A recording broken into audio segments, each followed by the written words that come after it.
on a limb, and today we're going to tackle the 3 roadblocks I find people have in setting up Profit First. I'm Brittany Brazel with Sooter Consulting, and I can tell you that avoiding these roadblocks will significantly improve your Profit First experience. Roadblock number 1, setting up your first 5 bank accounts. Profit First is a transformational system. And what we find is if you don't set up those bank accounts in the first 5 days, you really lose momentum.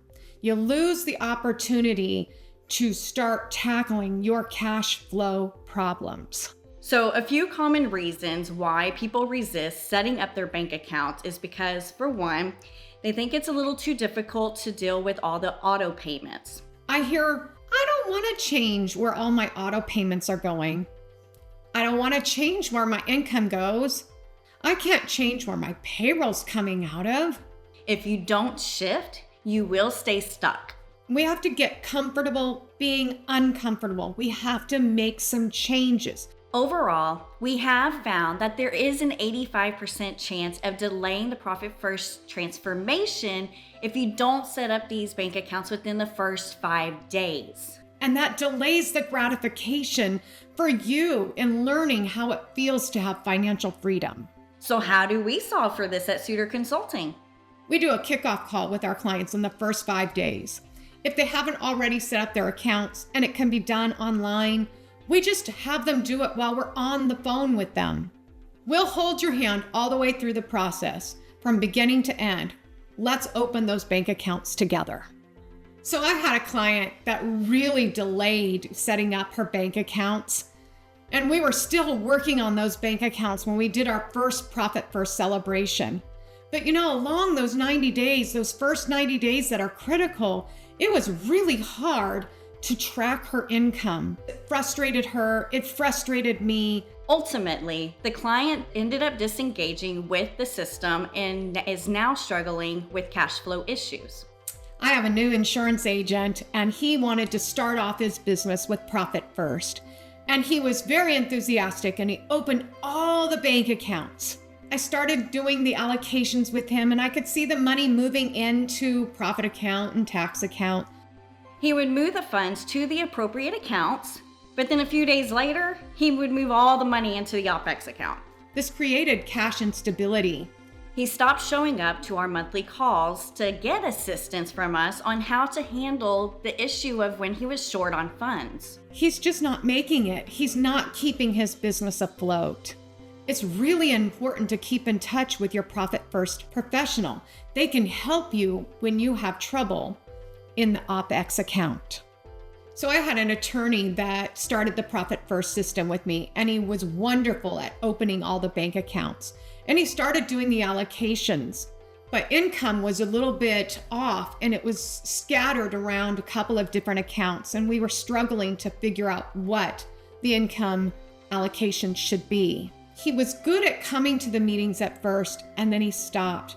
And then I got this email from him that said, my CPA doesn't think that I need all of these bank accounts. The CPA is right if you don't want to solve cash flow issues. The problem is CPAs are focused on getting your taxes done and saving money on taxes. And I'm all for saving money on taxes, unless it comes with the price of not having a cash reserve. Your CPA's job is to focus on your taxes, not your cash flow. Profit First, it's all about engaging in the process. It takes discipline. Engage with your Profit First professional. They're there to support you along the way. They're there to be the ones that help you figure out how to protect that profit account and protect that tax account. I know that people have read the book, and the book says that our profit account and our tax account should go into another bank. And that's for a reason, so that we don't touch it. And I hear them, I don't want to open another bank account at another bank. It's too hard. And I hear you, and I get it. So here is my solution with my clients. As long as I see the money stay in profit and stay in tax, we don't have to do those bank accounts. But the first time I see you move money from profit to the OPEX account without having had a conversation with me, That's when I really encourage you. We need the vault. We need the profit account. We need the tax account to be safe from using it as operations. This helps with discipline to keep that money where it belongs until it is to be used at the quarter end or at tax estimation time.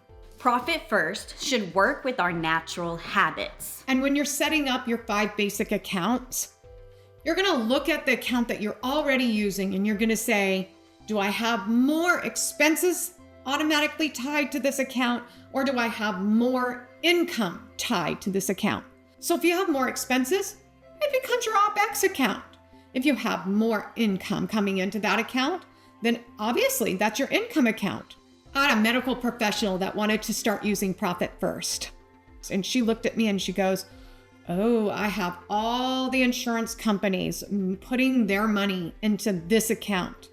I don't want to lose what the insurance companies are paying me. It became a no-brainer. Her current account is the income account.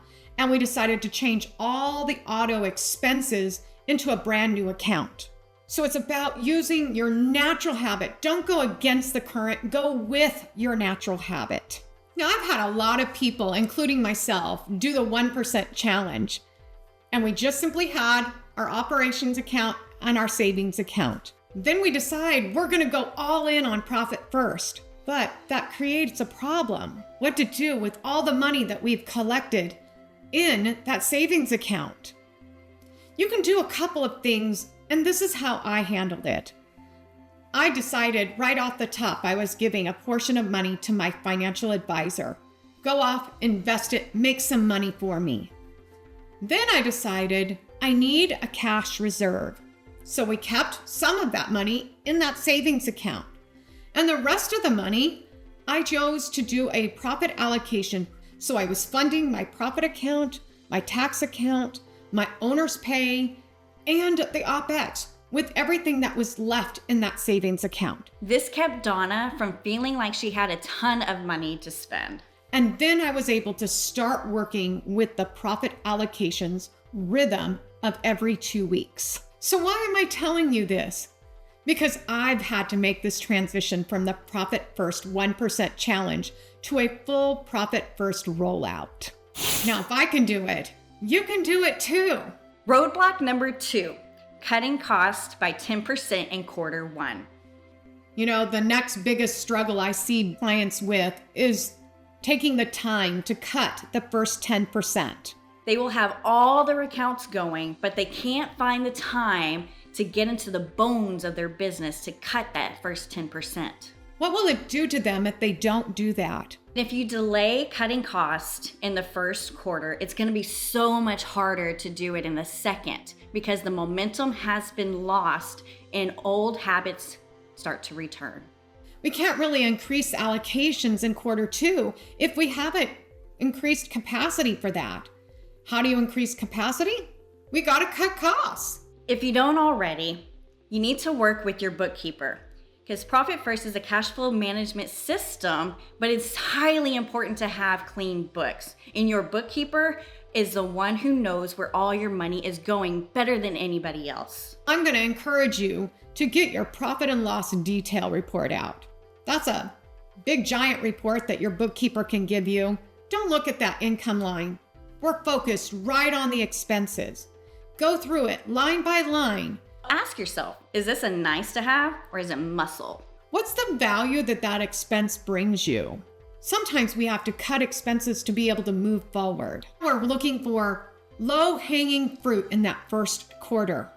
We'll get to tougher expenses in the second quarter. If you delay cutting your first 10% in that first quarter, it becomes excruciatingly hard to do it in that second quarter because now we have to catch up.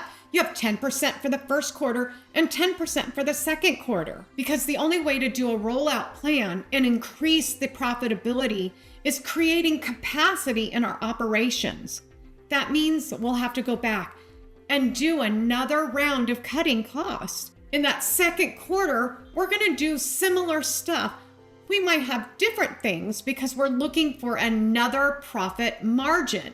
So here's the Sooter solution. We find it best to get with our clients and go through the expenses together. We don't expect you to do it all by yourself. We want to be able to help you understand and see the clarity. So my team, we dig in. We also run that profit and loss detail report. We dig in. We look at what you're spending money on. We ask a lot of questions. What do you use this for? What's this for? What value does this expense bring you? We help you see, because cutting costs, this is an emotional thing. You're attached to these expenses. You've worked this hard. You deserve things, right? So it's easier when a third party sits next to you and says, maybe this is the one we can cut this time. It's like going on vacation with my husband and we're packing. You know, he's very good at, Donna, do you really need 10 shirts for a weekend trip? At Sooter Consulting, we can really partner with you and help you cut costs. Roadblock number 3, habit, habit, habit. You know, when you start your profit first journey, we always start you out small. There's a reason for that. With Profit First, we want you to build the habit of income allocations and paying the bills in a systematic way. We're looking for you to create those habits. So we might start you off with 1% profit, 1% tax, a realistic owner's pay, and the rest goes into OpEx. We're looking for you to get that rhythm and really solidify it. We want you to take these systems and turn them into habits. Your job is to build the habit, and our job is to help you do it safely. If you move money from your profit or tax account back into OpEx, it will delay the results you're looking for. What if I have an emergency and I need to borrow from those accounts? We have a solution for that. Sometimes we haven't cut enough expenses yet to really get this to work. And so sometimes, with your Profit First professional right by your side, we might be able to move some money from the profit account or the tax account back into OpEx. But it always has to come with the plan of how you're going to put it back inside that quarter. So at the end of the quarter, we are having a proper Profit First celebration. You know, doing the Profit First system, it takes some discipline. That's why we ask that you work with a Profit First professional. We can help you stay on course, but you got to get started. Remember, if you don't shift, you'll stay stuck. There's an old adage that says the best time to plant a tree was 30 years ago. The second best time is now. If you're ready to start your Profit First journey, go to our website and schedule a discovery call today. We have a wide range of educational content and more to come. And you can also download the first 2 chapters of Profit First for free.